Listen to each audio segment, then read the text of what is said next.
turn it down, it's got that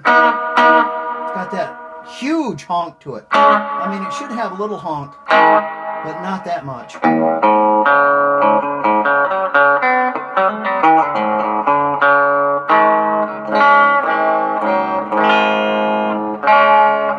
It's just too much.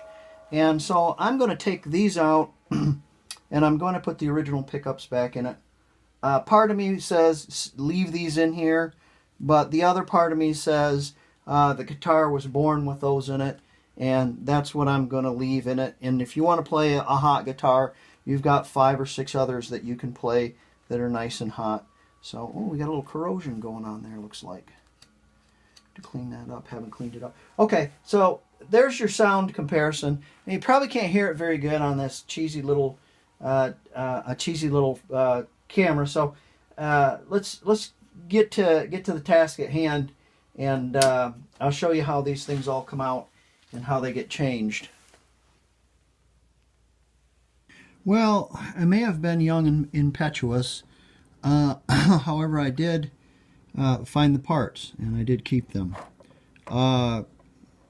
Attention to detail is going to be paramount here, so we're going to have to try to fix things like this. Let me see if I can find some sort of pointer. The big blob of solder here, and the big blob here, the wire that does not belong. We probably ought to re-chooch our capacitors. We have some flagrant disregard for solder on this on the pickup. These date April and May of 1980, and being this is a build early, these are probably, the potentiometers probably date 79, and I believe 137 is going to be the 137th day of 79, and I believe 48 is going to be, I don't know what's going to be. I think that's correct. I don't remember how to read these, but I believe these pots read at 79, the year 79. So these are correct to this. Oh, look at that. Look at that. Young and impetuous, but I did save the original gold-plated nuts and washers. Very good. This is tray cool and still in its original configuration. All these Switchcraft parts are awesome. They're very good. I did not find the switch rhythm to treble. I hope I didn't replace it. Young and impetuous, I still carved my name in that in my social. Okay, let's get down to brass tacks. Okay, our neck pickup ohms at 757, and our bridge, see if I can do this one-handed. Don't know if I can. Don't know if I can. And our bridge ohms out at 752. Okay, the higher the ohms, say if you get into the 12 range, 11, 12, those are really hot pickups. They have more windings. Less windings or heavier wire is going to be lower ohms. So these are going to be very mild pickups. And the Les Paul Custom wasn't a metal guitar, you know. It just wasn't. A lot of people used it for that. You just crank your amps up real loud. But they come out with different pickups, distortion pickups and stuff. But in its right, it sounded really nice with what's in it. You know, eggheads with slide rulers figured all this stuff out before you, so you don't have to do it. So anyways, but value is what I'm looking for. I'm looking for originality. I'm not going to sell it, but I want to put it back to its original order. So there you go. Wanted to ohm out those pickups just to see if they were good, see if they're okay. Okay, let's proceed. Welcome back. The secret to good soldering is heat and cleanliness and good solder. They don't make good solder in America anymore because if you put lead in it, the environmentalists faint. So you have to do what you can to buy what you can. So a lot of the time you can go to yard sales or flea markets and find old solder like I had. And I did find one place, it was a welding supply company that did sell 60-40. So 60% and 40. And I think they had some other stuff too that was electrical solder. 60-40 I think is plumbing. I don't know. Anyways, this has flux inside. It works really well. It tins wires really well, so I'm going to use this for my wire. And it's not that fake stuff. I have my Blue Point, which is essentially it's a Weller. I have a thin tip on it right now, but I also have a fat tip. I've cleaned them. Cleanliness is part of it. And I have my propane torch, and what that's going to do is you push this button and it takes 30 seconds to heat that up. Well, if you push the button and you hit it with a propane torch for 5 seconds, you're ready to go. So soldering iron's better, but I just don't have a good one. I have to use this gun. I've desoldered a lot of this stuff. There's a couple of bad spots. There were on a couple of these lugs. The ones that the wires from the switch in the center, they were really goobered. This was quite messy. Both of these were quite messy where the ground wire goes on. The lug for the output jack and the ground was quite messy. So I cleaned those all up, and I got this much off of them. That much junk off of it. Also, I found a schematic that I had drawn up, probably 30 years ago for a Les Paul, probably when I built that blue one. So, anyways, okay, we're gonna press on, and what did I want to say? Oh, I'm missing one of these. It's going to set the height inside the cavity. So I'm going to have to find another one. So, okay, we'll find another one. So let's take our guitar apart now that we have everything ready. This comes apart just as you might think it does.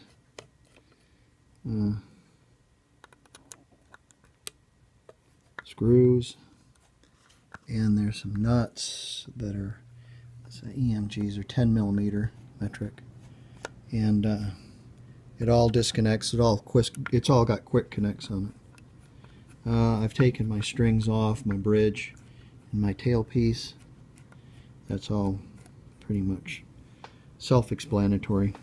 So, okay. The EMG pickups, they just disconnect. They just have a plug that unplugs. Pretty simple. Pretty simple.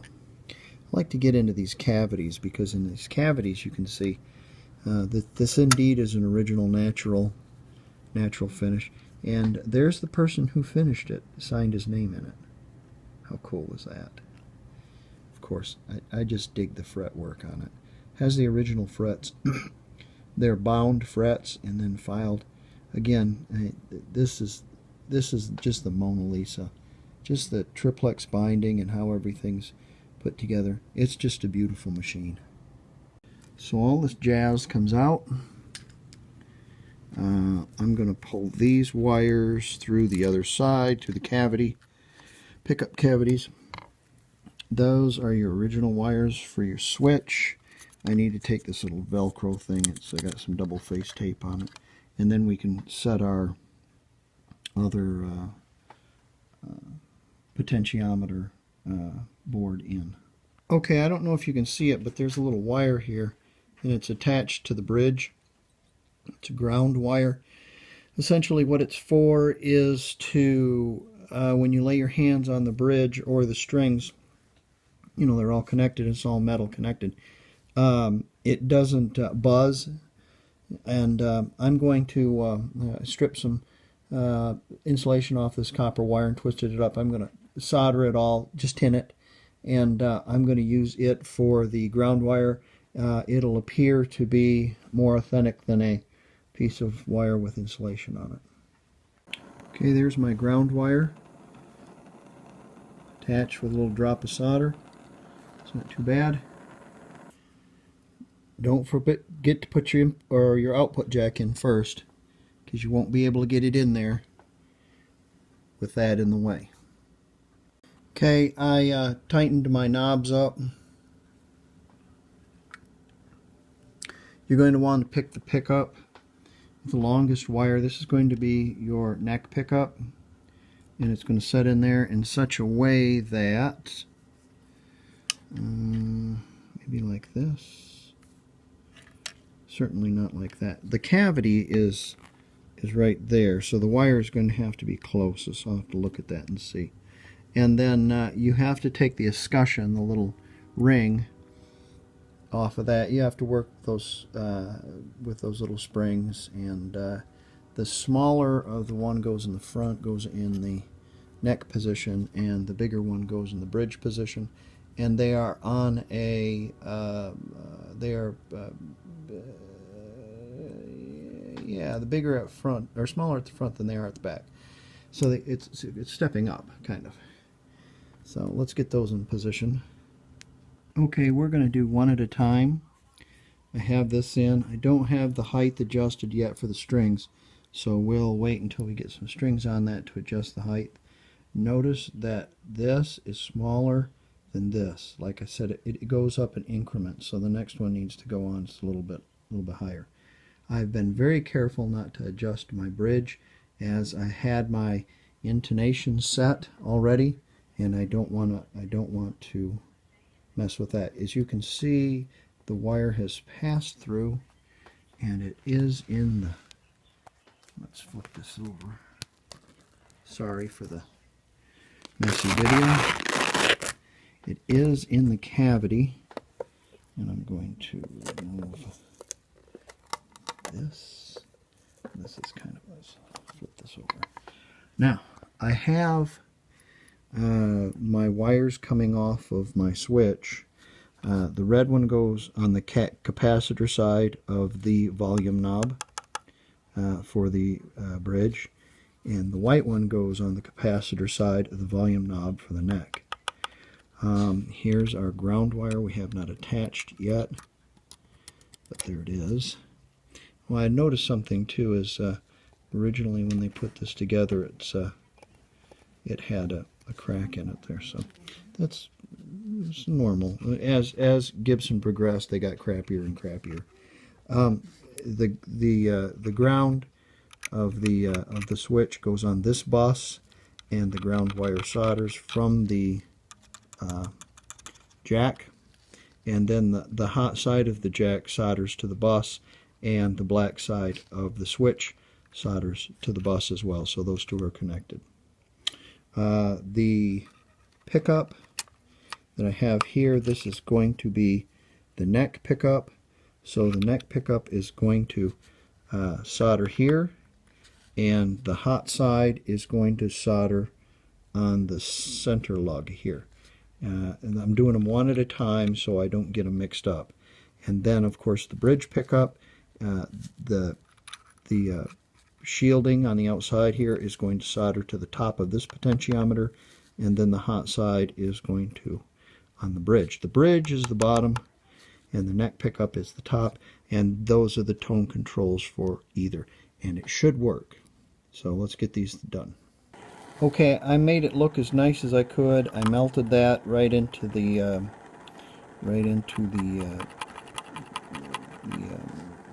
wire on the outside, the ground wire, and the hot wire is going to our center bus on the potentiometer. I also had attached our ground wire, and so now let's put our bridge pickup in and wire it as well. Okay, I've finished soldering and I've put one screw in this. I'm going to turn it over, and while I have the strings off, I might as well clean it, clean all the old sweat and butter off of it, and we'll put a new set of strings on it. Okay, I plugged it in, and it does work. The controls do work, and both pickups work. And put a set of strings on it. We'll tune it up, and we'll put the piece back in there, back in the cover here, under this cover. Here's what our wiring looks like. It's all pretty skookum. Not too bad. Not really perfect like the factory solders were, but very close. Not really boogery, and all original components, and all the shielding stuff's going back in. So maybe there we go. And the two screws that hold it in there, we'll put those in there. We'll tune it up and see how she sounds. And get my fat hands out of the way. And we'll tune it up and see how she sounds. Come back in here and plugged it in. It sounds really nice now. Probably sounds better than it has in a long time. You need to kind of set your pickup adjustment where you want it to be. I like mine where it's not going to rub on the pickup or on the strings, but relatively close. So get a little bit higher output slightly because it's closer to the strings, I think anyways.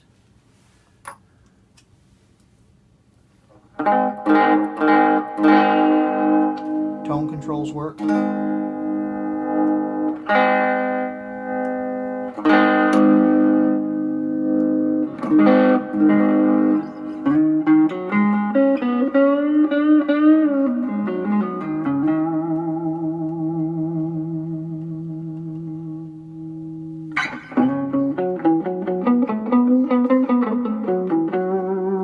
It's not overbearing.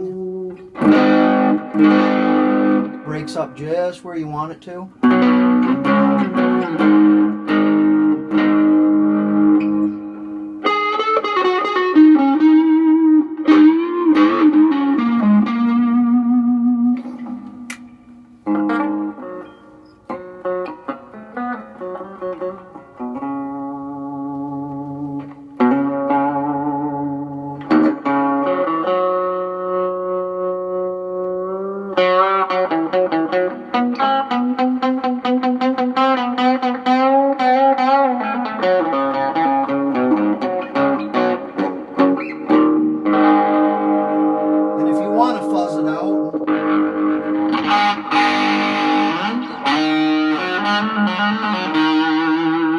It's not too overbearing still.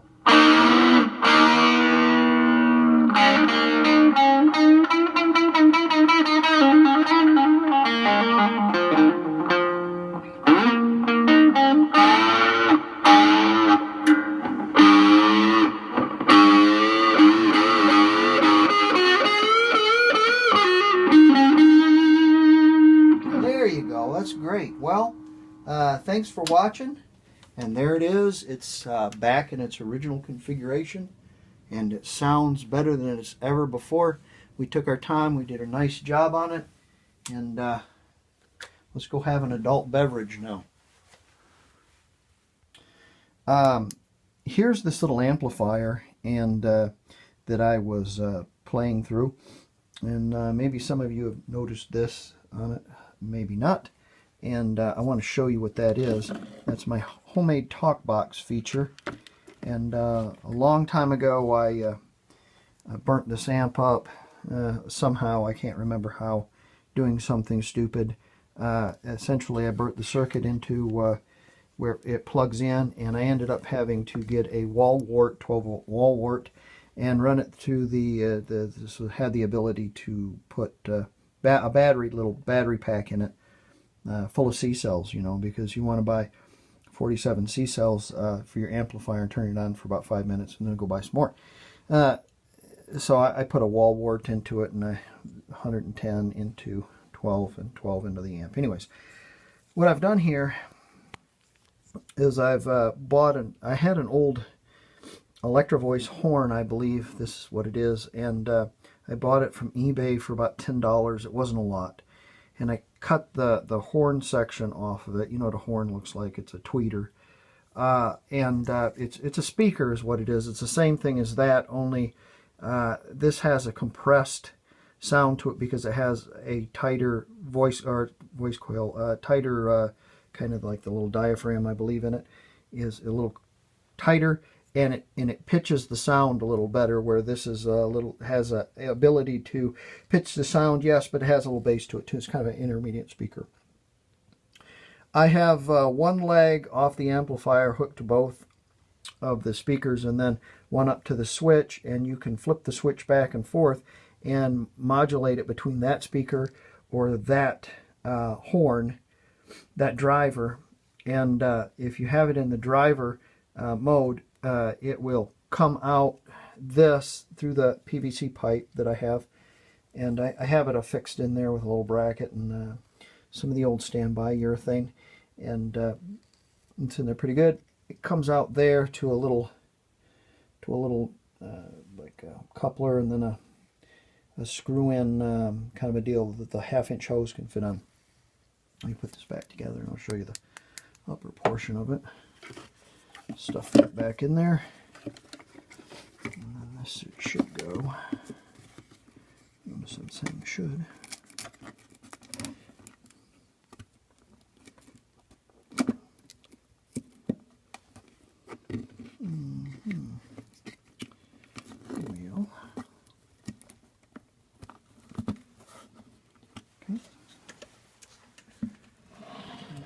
Up and here,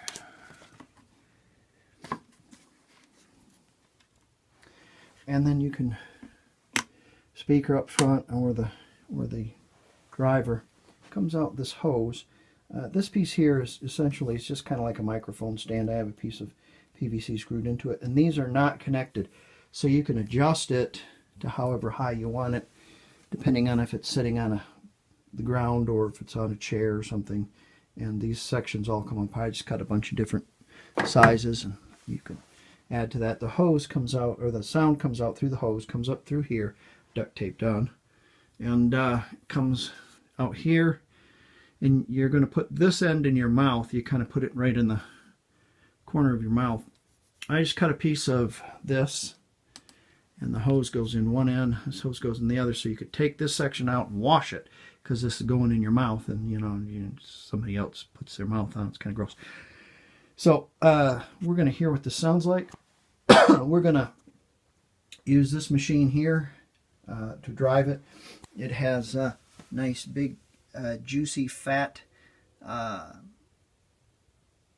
Seymour Duncan pickups in it. So in fact the poker chip says it all. And we ought to get a lot of honk off of that one, and because you're going to need a lot. Distortion is your friend here, so let's see what we can get. Okay, we're going to play just in this little box right here in a G.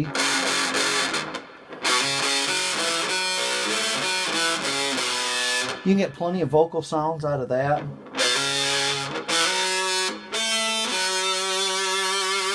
And you have to put the tube right in the corner of your mouth.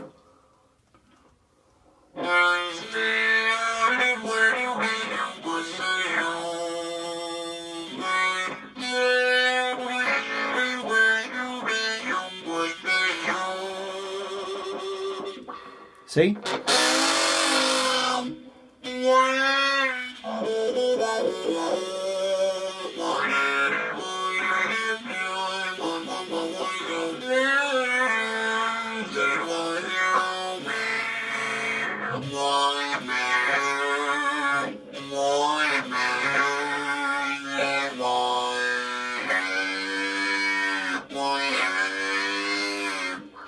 So you can get all kinds of cool sounds out of that.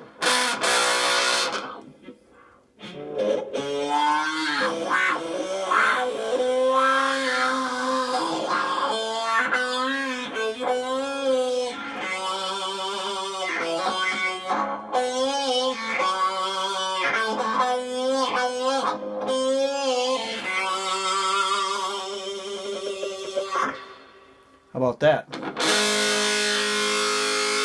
And then with a touch of a button,